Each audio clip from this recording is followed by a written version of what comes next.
एक छोटे से गांव में रघु नाम का एक गरीब किसान अपनी पत्नी सीता के साथ रहता था।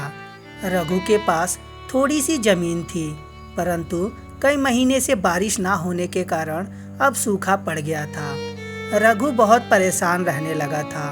वो एक दिन अपने खेत में किनारे पेड़ के छांव में बैठ जाता है। हे भगवान, अब मेरे पास कुछ भी नहीं बचा। खेत सूख गया है, घर में अनाज भी खत्म हो गया है। मैं अपने परिवार को कैसे खिलाऊं और क्या खिलाऊं प्रभु। यह बोलकर रघु उठता है और उठने के बाद धीरे धीरे अपने खेत के बीचों बीच जाता है। वहाँ देखता है कि एक छोटा सा पेड़ रहता है। रघु पेड़ को देखकर, अरे ये क्या, छोटा सा पेड़ उगा है, इसे उखाड़ कर फेंक देता हूँ, वरना ये खेत में बड़ा हो गया तो आने वाले समय में मैं इस पे खेती कैसे करूँगा। और यह सोचकर रघु उस पौधे को उखाड़ने वाला ही रहता है। तभी अचानक से एक आवाज़ सुनाई देती है। ओ रघु, रघु, अरे मत उखाड़ो मुझे रहने दो। रघु जब इस आवाज़ को सुनता है तो वो इधर उधर देखने लगता है, परंतु उसे कोई भी दिखाई नहीं देता। कौन है यहाँ पे? देखो, मुझसे मजाक करना बंद करो। ऐसे भी मेरा दिमाग आज बहुत खराब है। एक तो बारिश नहीं हो रही है और ऊपर से तुम मजाक कर रहे हो। रघु के इतना कहने के बाद पूरा माहौल शांत हो जाता है और रघु फिर से पेड़ को उखाड़ने के लिए आगे बढ़ता है। तभी पेड़ फिर से बोलता है, अरे रघु, मेरी बात मानो, प्लीज मत उखाड़ो, मुझे भी जिंदा रहना है। कौन है यहाँ पे? क्यों नहीं सामने आ रहे हो? क्यों मजाक कर रहे हो तुम मुझसे? आखिर तुम मुझसे क्या चाहते हो? रघु की बात सुनकर पेड़ बोलता है, अरे भाई, तुम झूठ मूठ के परेशान हो रहे हो। अरे मैं सामने वाला तुम्हारा पेड़ बोल रहा हूँ। रघु इस बात को सुनकर आश्चर्य हो जाता है।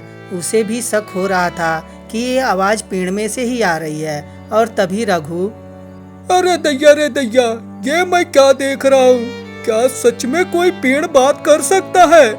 नहीं नहीं नहीं नहीं नहीं, ये जरूर मेरे कानों को धोखा हो रहा है।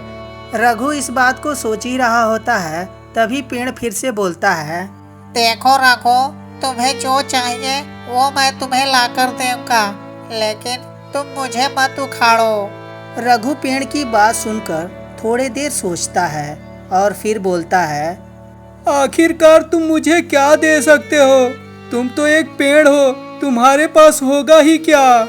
रघु की बात सुनकर पेड़ फिर से बोलता है, अरे मांगो तो सही, तुम जो मांगोगे वो मिलेगा।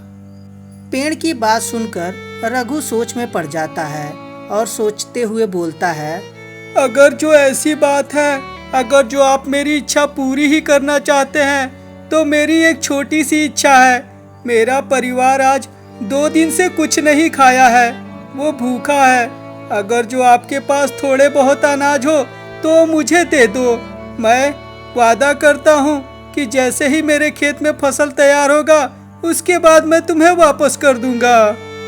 पेड़ रघु की बात सुनकर थोड़ा देर चुप रहता है और फिर अचानक से पेड़ में एक सेव प्रकट होता है। रघु सेव को देखकर, अरे मुझे सेव नहीं चाहिए। एक सेव से किसका किसका पेट भरेगा? मुझे तो अनाज चाहिए। रघु की बात सुनकर पेड़ बोलता है, तुम इसे साधारण फल समझने की गलती मत करो। ये कोई साधारण फल नहीं है। इसे तुम अपने घर ले जाओ और जमीन पर रख देना और बोलना, हे सेव, मेरे लिए अनाज लाओ। ये सेव तुम्हारे लिए ढेर सारे अनाज लाकर दे देगा। पेड़ की बात सुनकर रघु उस सेव को पेड़ में से तोड़ लेता है और उसे लेकर अपने घर आता है। घर में रघु सेव को नीचे रख देता है और बोलता है, हे जादुई सेव, मेरे घर में एक दाना भी अनाज नहीं है, तो कुछ अनाज और कुछ सब्जियां लाने का कष्ट करें।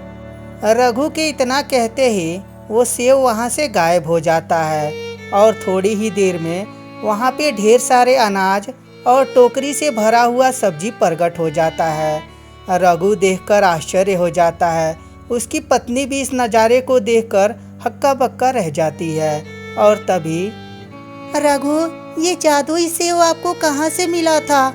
ये तो हमारे घर में 1 महीने का राशन भर दिया। अपनी पत्नी की बात सुनकर रघु सारी बात बताता है। तभी उसकी पत्नी बोलती है, आखिरकार भगवान ने हमारी फरियाद सुन ली। मैं भगवान से रोजाना यही गुहार लगाती थी कि हे भगवान, आखिरकार हम लोग कब तक भूखे रहेंगे, कब भर पेट खाना खाएंगे। और देखिए, आज भगवान ने हम लोग की फरियाद सुन ली। आज घर में इतना राशन है कि 1 महीने तक लगातार घर में चूल्हा जलता रहेगा। तो दोस्तों, ये छोटी सी कहानी आप सभी को कैसी लगी हमें कमेंट करके ज़रूर बताइएगा। कहानी अगर जो अच्छी लगी हो तो लाइक भी कर दीजिएगा।